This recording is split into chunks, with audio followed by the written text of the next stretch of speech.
ကိုယ့်ဟာကိုယ်ပဲလုပ်တာရုပ်လှအောင်လုပ်တာလေကိုယ့်ဟာကိုယ်ပဲလုပ်တာ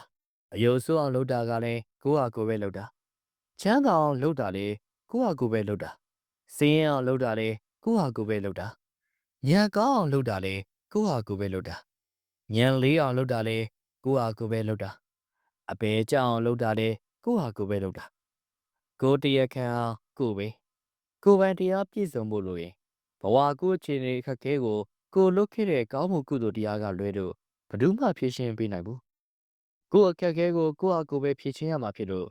ကိုယ်ပိုင်တရားစွာပြည့်စုံအောင်ကြိုးစားအားထုတ်ဖို့တော့လိုတယ်ကိုယ်အကြောင်းကိုသိဖို့လွယ်လောကသိစရာတွေအားလုံးထဲမှာ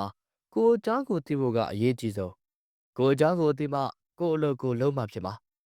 ကိုယ်အကြောင်းကိုသိမှကိုယ်လမ်းကိုသွားတတ်မှာပညာသင်ယူနေကြတာဟာကိုယ်အကြောင်းကိုသိဖို့ပဲကိုကယ်တင်ရမှာ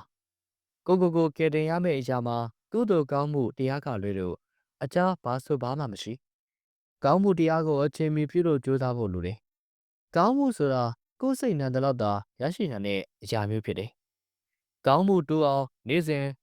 စွမ်းအားတတိတွေဖြည့်ပေးနေမှာအသေးသက်မယ်အသေးရဲမယ်ကိုယ့်ဟာကိုယ်ကယ်ဆယ်ရေးလုပ်တာ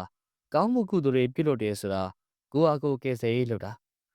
အကောင်းတရားတွေရအောင်ဆယ်ယူနေတာကလည်းဖြစ်တယ်။စင်ရဲ့ဒုက္ခအပူမျိုးစုံကင်းလို့အောင်ကဲတင်နေတာလည်းဖြစ်တယ်။ကဲဆယ်ရေးမလုပ်ရင်အစိုးရတွေမြုပ်သွားမှညှောပါသွားမှာ။ကိုအာမခံတာဝန်ယူပြီးတကယ်ကဲတင်မှာကကောင်းမှုကုသိုလ်တစ်မျိုးပဲရှိတယ်။ကောင်းမှုကုသိုလ်ဆိုတာမိဘအရင်တော်မှဖြည့်ရှင်းမပေးနိုင်တဲ့အရာအလုံးကိုသူကအကုန်ဖြည့်ရှင်းပေးနိုင်တယ်။ငွေရသားသူဟာခရစ်တစ်ပြပါရဲ့ဗျာ။